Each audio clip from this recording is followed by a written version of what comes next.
ज्ञान गुण सागर, जय कपीस तिहुँ लोक उजागर। मारुति अपनी क्षुधा शांत करने रसोई घर में आते हैं, जहां उन्हें खाने को कुछ भी नहीं मिलता। तभी देवर्षि नारद आकर भूख से व्याकुल मारुति को आकाश फल दिखाते हैं। माँ की चिंता दूर करने के लिए मारुति आकाश फल खाने के लिए उड़ान भरते हैं। इधर राज पुरोहित जब केसरी और अंजना को सूर्य ग्रहण के समय सब कुछ वर्जित बताते हैं, तो अंजना एक बार पुनः मारुति की भूख को लेकर चिंतित हो जाती है। ये सब तो व्यवस्थित रूप से हो जाएगा, किंतु मारुति का क्या करूं? सोकर उठते ही उसे भूख लगेगी, भोजन उसे दे नहीं सकती। अपनी भूख के समक्ष वो छोटा सा बालक सूर्य ग्रहण के बारे में क्या समझेगा? आज तो वो जितना सोएगा उतना ही अच्छा है। अब आगे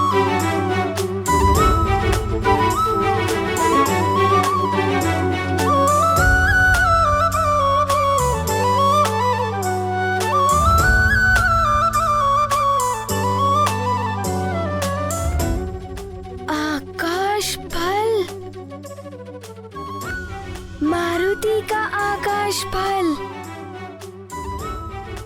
इसे खाने से अवश्य ही मेरी भूख मिट जाएगी और माँ का दुख भी दूर हो जाएगा।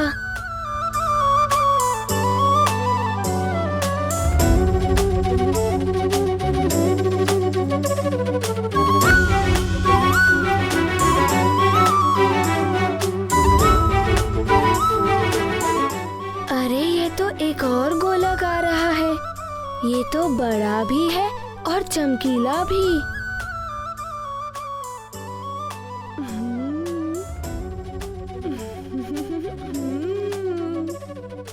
मारुति की एक और अद्भुत तथा नई लीला, जिसने ग्रहों की गति को भी परिवर्तित कर दिया।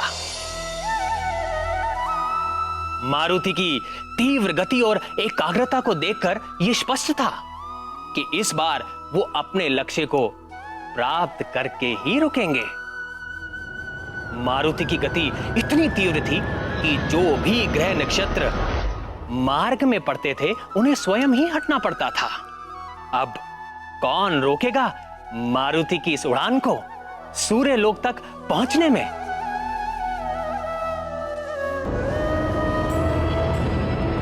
किसी भी कार्य में लक्ष्य के प्रति एकाग्रता सफलता का परिचायक होती है। देखते ही देखते मारुति शुक्र लोक के निकट पहुंच गए, जो असुरों और दैत्यों के गुरु शुक्राचार्य का लोक था।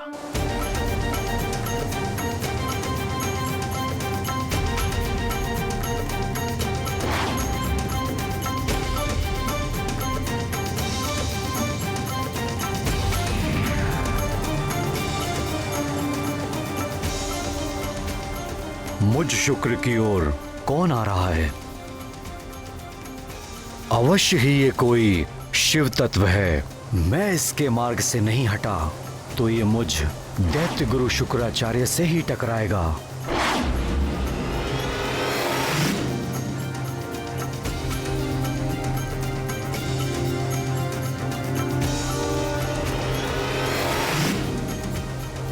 हे मुरली मनोहर, शुक्राचार्य तो महर्षि भृगु के पुत्र हैं, फिर वो दैत्य और असुरों के गुरु कैसे बन गए?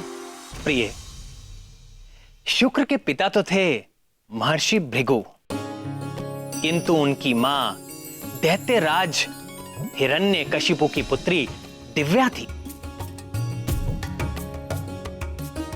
काल क्रम में मां और नाना के प्रभाव में शुक्र भी देव दैत्य के द्वंद्व में उलझ गए और दैत्यों के गुरु बन गए। परिणाम स्वरूप तीनों लोग शुक्र के मंगलकारी ज्ञान से दूर हो गए। आज शुक्र जैसा ज्ञानवान असुरों का हितैषी है और पूरी तरह लंकेश, रावण और मेघनाथ के साथ है, और साथ ही सदैव तीनों लोकों की आसुरी शक्तियों के विकास और एकता के लिए सक्रिय रहते हैं। ऐसा कोई दैत्य असुर राक्षस नहीं है जो उनके कथन का उल्लंघन कर सके। अपने दंड विधान से और नीति ज्ञान से ये देवताओं में भी अपना प्रभाव रखते हैं और देवता भी इनके तप और योग बल को महत्व देते हैं।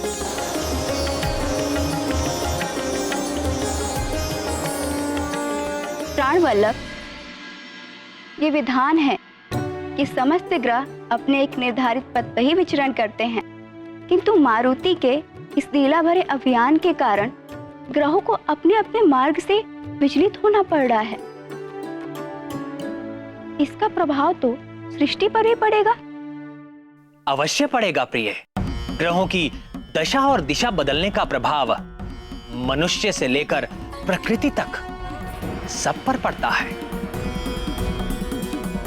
बुध ग्रह के साथ तो और भी बड़ी समस्या थी। वो भूतल के अधिपति माने जाते हैं। जब वो अपने मार्ग से विचलित होते हैं तो पृथ्वी पर अनेक प्रकार की आपदाएं आती हैं, जैसे आंधी, अतिवृष्टि एवं अकाल। मारुति अपनी उड़ान में बुध ग्रह की ओर बढ़ रहे थे।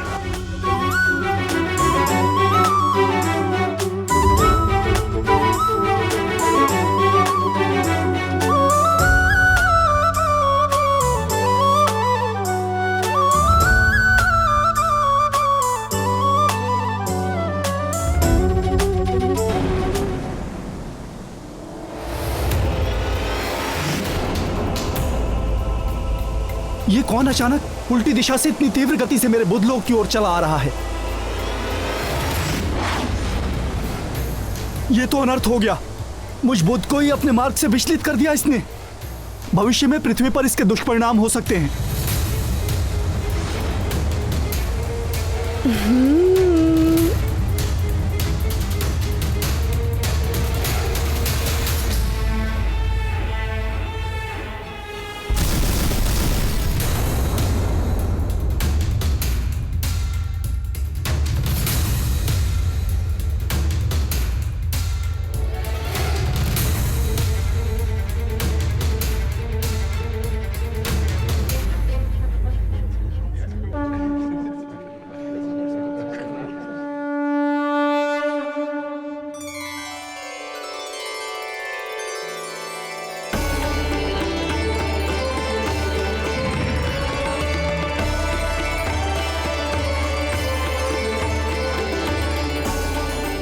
प्रणाम सूर्यदेव।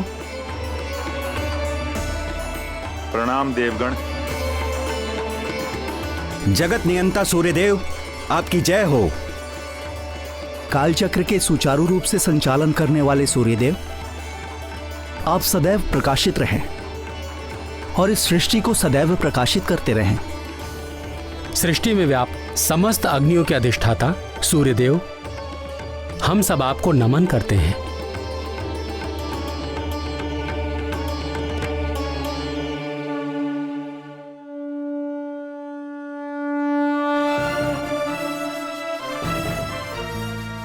अग्निदेव, वरुण देव, काल देव और अन्य उपस्थित देवगण, आज पुनः वो समय आ गया है जब राहु मुझे ग्रसने वाला है।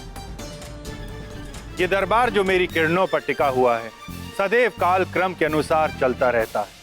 मेरी पीड़ा को देखकर आप सब मुझे सांत्वना देने मेरे इस चलित दरबार में पधारे, इसके लिए मैं आपको धन्यवाद प्रेषित करता हूं।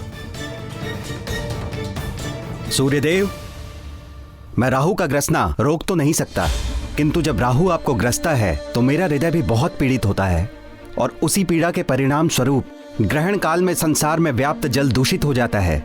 विद्वान मनुष्य उस समय जल ग्रहण नहीं करते। आपकी पीड़ा से मुझे भी बहुत दुख होता है सूर्यदेव। इसीलिए सृष्टि में स्थित समस्त प्रकार की अग्नियां मंद पड़ जाती हैं और यही कारण है कि ज्ञानी मनुष्य उस काल में भोजन आदि नहीं बनाते। सूर्यदेव, आपके इस दुख में हम भी आपके साथ होते हैं। इसीलिए तो सूतक से मोक्ष तक का ये काल अशुभ माना गया है और उस काल में कोई भी शुभ कार्य नहीं होता है इस संसार में।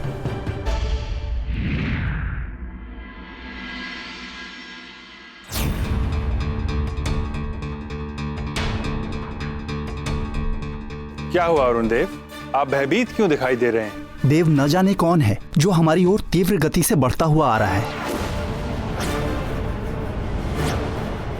हमारी ओर?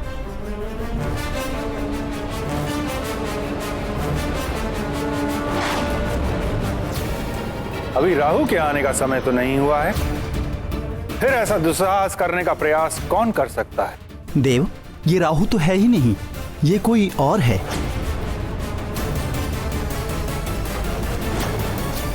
अरुण देव, कदाचित उसे ज्ञात नहीं कि तुम्हारे भ्राता गरुड़ के पुत्र संपाति ने भी ऐसा दुस्साहस करने का प्रयत्न किया था, और उसका परिणाम क्या हुआ था? उसे तो मात्र मैंने जलाया था।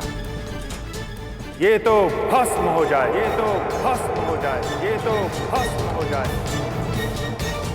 किंतु इसे देखकर ऐसा लगता है प्रभु कि आपकी किरणों के ताप का इस पर कोई प्रभाव नहीं पड़ रहा है।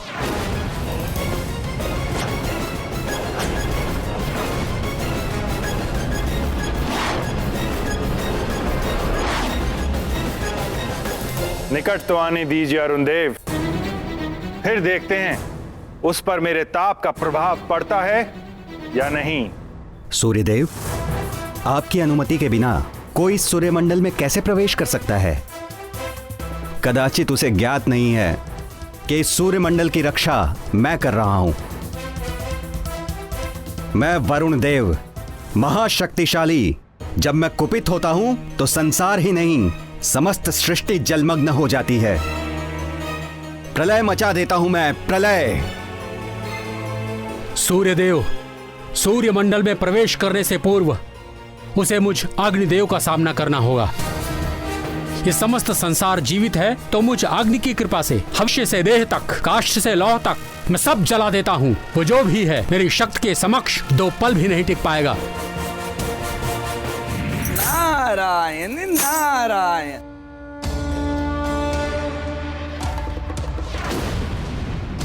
बड़े बड़े बोल निकल रहे हैं अब देवों के श्रीमुख से, किंतु वे कौन हैं? मैं बताता हूं। आप सब देवता और देवराज इंद्र जिस चक्रासुर के आतंक से मुक्ति पाने के लिए सभाएं करते थे, उस चक्रासुर का वध करने वाला वानर बालक है ये। तनिक अबोध है ये। अबोध तो है, किंतु यहां क्यों चला आ रहा है वो? प्रभु की माया। इस वानर बालक की बुद्धि को ना जाने क्या हो गया है सूर्यदेव। मुझे तो लगता है कि ये आपको आकाश फल समझकर अपना आहार बनाने के लिए आ रहा है।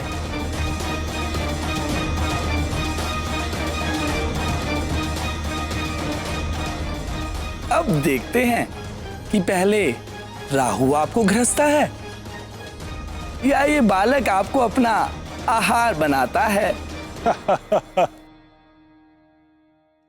परिहास कर रहे हैं आप देवर्षि।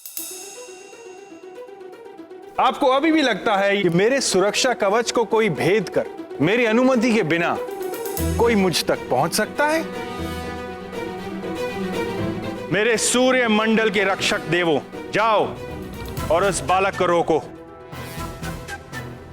इसलिए नहीं कि मैं उससे भयभीत हो गया, इसलिए कि वो एक अबोध बालक है।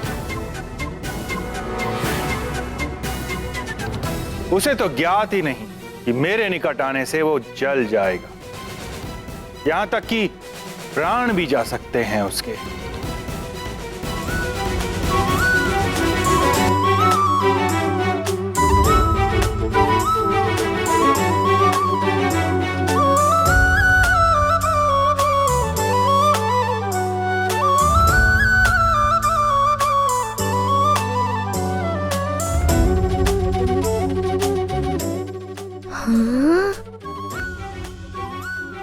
ये बड़े बड़े शिलाखंड, मारुति इन्हीं को अपनी गति बढ़ाने का माध्यम बनाएगा।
आ रहा है मारुति अपना आकाश फल खाने।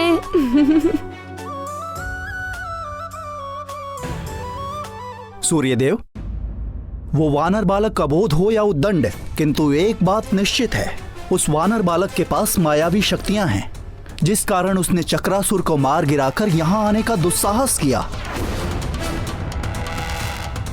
सूर्यदेव, आप मुझे आज्ञा दें, मैं काल स्वयं उसे उसकी उद्दंडता का दंड दूंगा। यदि वो बालक उद्दंडी है तो अवश्य ही वो दंड का पात्र है। जाइए।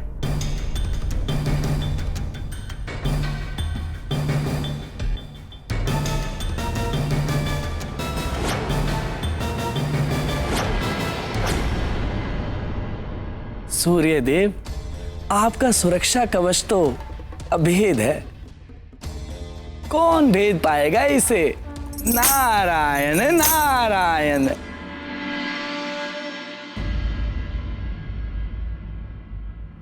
नमस्ते सर्वदेवानां शक्तिस्त्वं सत्यमास्थिता साक्षिभूता जगद्धात्री निर्मिता विश्वयोनिना एकतः सर्वसत्यानि तथा नृत्यशतानि च धर्माधर्मकृतां मध्ये स्थापितासि जगद्विते त्वं तुले सर्वभूतानां प्रमाणमिह कीर्तिता मातोलयन्ति संसारदुद्ध्वरस्व नमोऽस्तु ते योऽसौ तत्त्वादिपो देवः पुरुषः पञ्चविंशकः स एकोधिष्ठितो देवि त्वयि तस्मान्नमो नमः।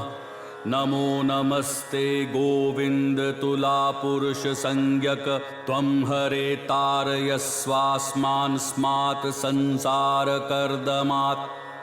महाराज, राजन, अब आप इस सामग्री को स्पर्श करें और इसे प्रजाजनों में बंटवाने का प्रबंध कीजिए।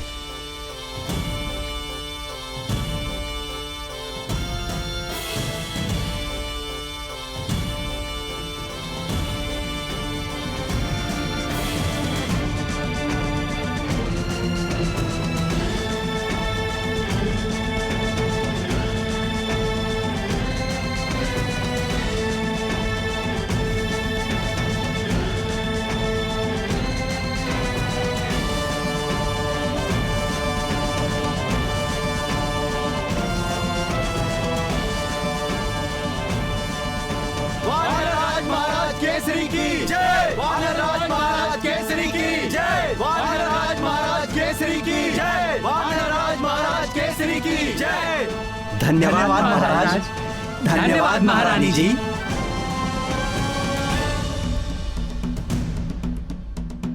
राजन, अब आप यज्ञ आरंभ करने हेतु यज्ञ मंडप में पधारें। जी पुरोहित जी। महारानी, आप जाकर हमारे पुत्र मारुति को भी ले आइए, उससे भी यज्ञ में आहुतियां डलवा देंगे। यदि उसे जगा दिया तो वो अवश्य ही भोजन के लिए हट करेगा। आप जाकर हमारे पुत्र मारुति को भी ले आइए, उससे भी यज्ञ में आहुतियां डलवा देंगे। किंतु महाराज, मारुति तो अभी सो रहा है। ये आप क्या कह रही हैं महारानी जी? युवराज मारुति अभी तक सो ही रहे हैं।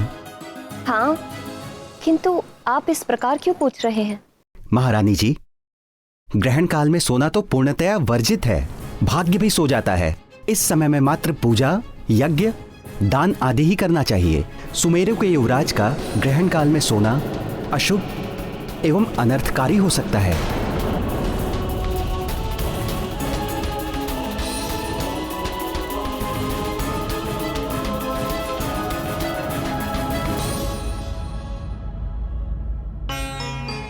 किंतु राजपुरोहित जी, आप तो बता रहे थे कि ग्रहण काल आरंभ होने में समय है अभी। हाँ, कुछ ही समय शेष है।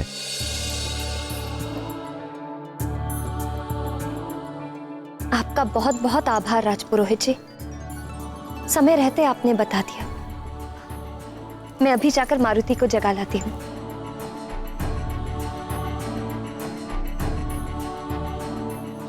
महाराज पधारिए। जी। जय हनुमान ज्ञान गुण सागर, जय कपीस तिहुँ लोक उजागर, राम दूत अतुलित बल धामा, अंजनी पुत्र पवन सुत नामा।